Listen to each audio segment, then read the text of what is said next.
So today in our series on understanding and solving examination questions, we are going to focus on a question under the topic of sepsis. Okay, so before going to the question itself, let us first understand what is sepsis. So we know that infections are mostly concerned with certain parts of the body. For example, if you're talking about the infection of the lungs, it's called pneumonia. If it's an infection of the brain, it's called meningitis. If it's an infection of the skin, it's called cellulitis or abscess. Or if it is of the heart, it is called infective endocarditis. So similarly, any kind of infection which is concerned with any part of the body is mostly localized. Now, when this same infection becomes more severe and enters the bloodstream, this condition is called sepsis. So this is basically a more generalized form of infection and most importantly, possibly a life-threatening form of the infection. So that is sepsis. So you can say that sepsis is basically a generalized infection which has now entered the bloodstream and it can be life-threatening for the patient. Okay. So now coming to the question itself. The case scenario is as follows. It says a 67-year-old male is brought to the emergency department by his wife due to fever, confusion, and weakness for the past 12 hours. He has a history of type 2 diabetes mellitus, hypertension, and chronic kidney disease.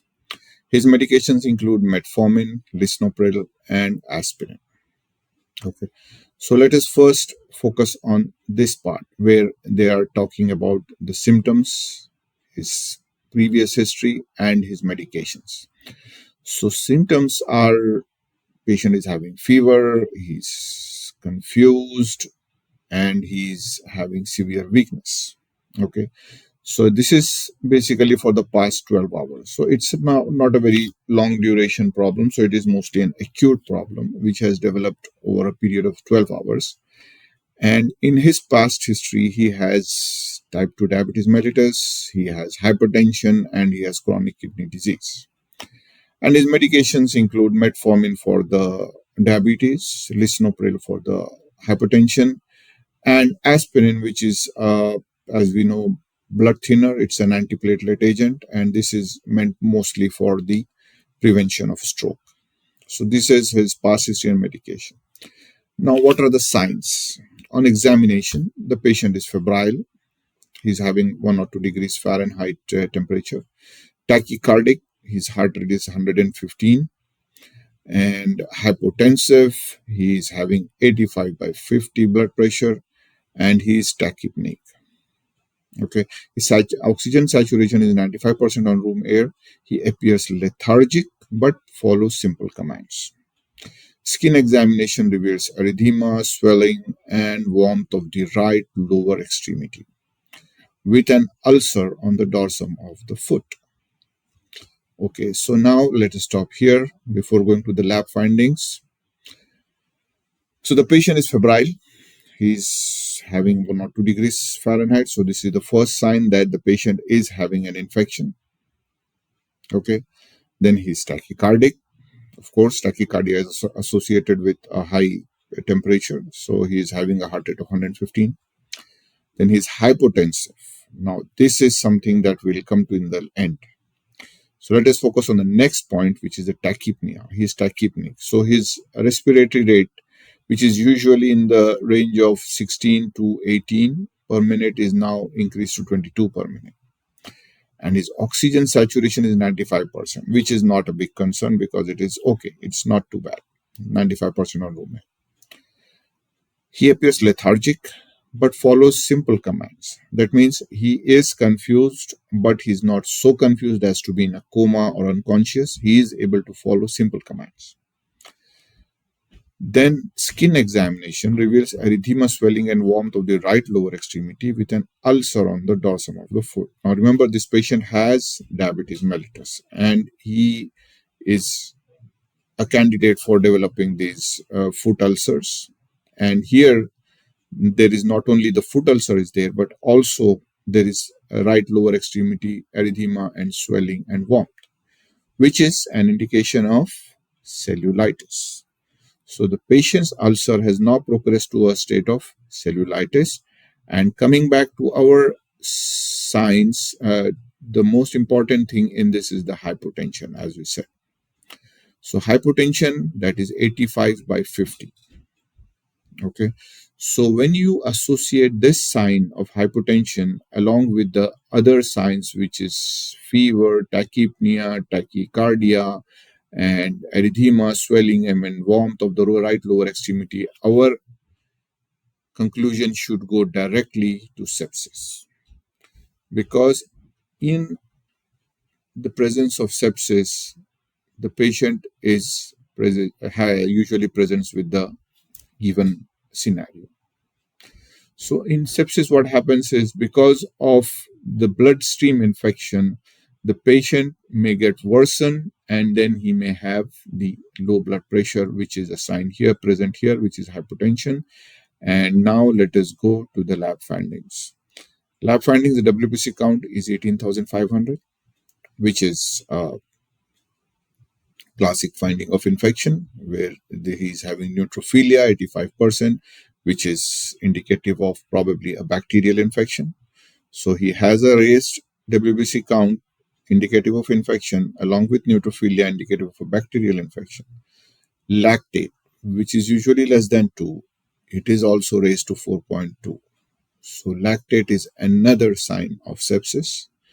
It's a raised lactate means the body is having anaerobic respiration, and through this anaerobic respiration there is accumulation of lactic acid leading to the increase in the lactate. Then his serum creatinine is 2.3, his baseline is 1.6, and of course that is to be expected because he does have chronic kidney disease. So that may not be such an important finding in relation to sepsis, but definitely it needs to be kept in mind.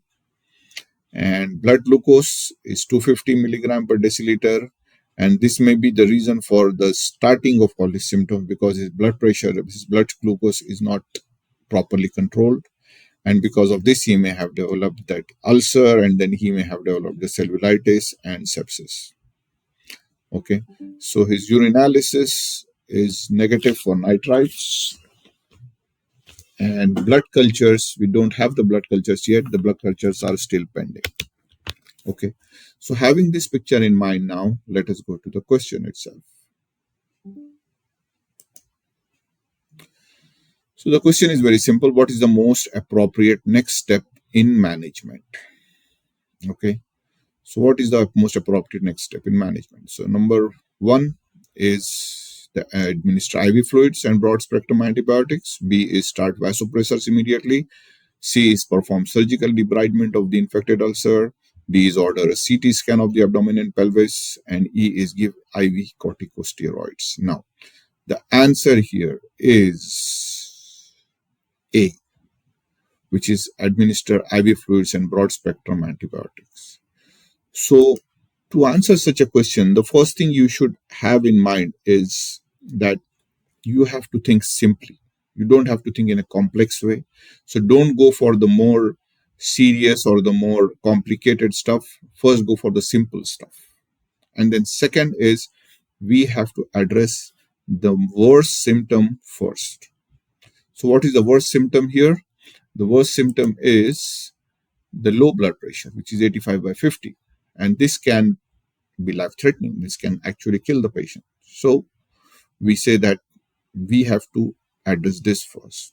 The other symptoms can wait. There is not a big hurry for that, but this is a symptom which needs to be addressed first, along with the high WBC count, which is indicative of, and the high lactate, which are both indicative of sepsis. So for this, the treatment has to start with simple administration of IV fluids, and the patient should be started on broad spectrum antibiotics. And the reason for starting the IV fluids is the blood pressure, and the broad spectrum antibiotics is because the patient does have an infection, but his culture results are not available. So if the culture results are not available, the patient has to be started on an antibiotic. So we choose a broad spectrum antibiotic. Okay. So let us go and see the explanation. So the answer is A, as we said, it is administer the IV fluids and broad spectrum antibiotics. And the patient has sepsis and with organ dysfunction, likely due to diabetic foot infection, progressing to cellulitis or necrotizing fasciitis. So the most important and the most immediate step in sepsis management is following the sepsis 6 and surviving sepsis campaign guidelines, which are number one, IV fluid resuscitation. The patient has to be started immediately on IV fluids for his hypotension. Second is broad spectrum antibiotics. As we said, the patient's culture results are still to come, so we start the patient on a broad spectrum antibiotic. The preferable ones are either the high end antibiotic like meropenem or vancomycin and piperacillin tazobactam. And why not the other options? Why are we excluding the other options? Starting the vasopressors immediately. Vasopressors are mostly indicated when the IV fluids are failing to raise the blood pressure or they improve the condition of the patient. So the vasopressors are basically the second line treatment in this condition. Okay. Then perform surgical debridement. So surgical debridement is required for necrotizing fasciitis, but there is no such indication of a necrotizing fasciitis. Yes, there is an indication of a cellulitis and there is an indication of an ulcer, but debridement can wait. The patient is in danger right now, so he needs to have fluids right now. And then order a CT scan of the abdomen and pelvis. This is also not correct because, again, as we said, the patient is sinking, the patient is having a low blood pressure, so that has to be addressed first. All the investigations, especially the imaging investigations, can wait. And then give the IV corticosteroids. The corticosteroids are the third line of treatment, which is after the IV fluids and the vasopressors. If even then the patient is not able to improve, then we go on to the IV corticosteroids. So this is basically how we solve a question on sepsis. And through this, we have understood what is sepsis, what is the scenario of a patient in sepsis, and what are the best options to go for. As we said, the worst option, the worst symptoms should be addressed first, and other symptoms can wait, other signs can wait. Okay, so thank you for that, and we'll continue with this series, and we'll have another question in another video. Thank you.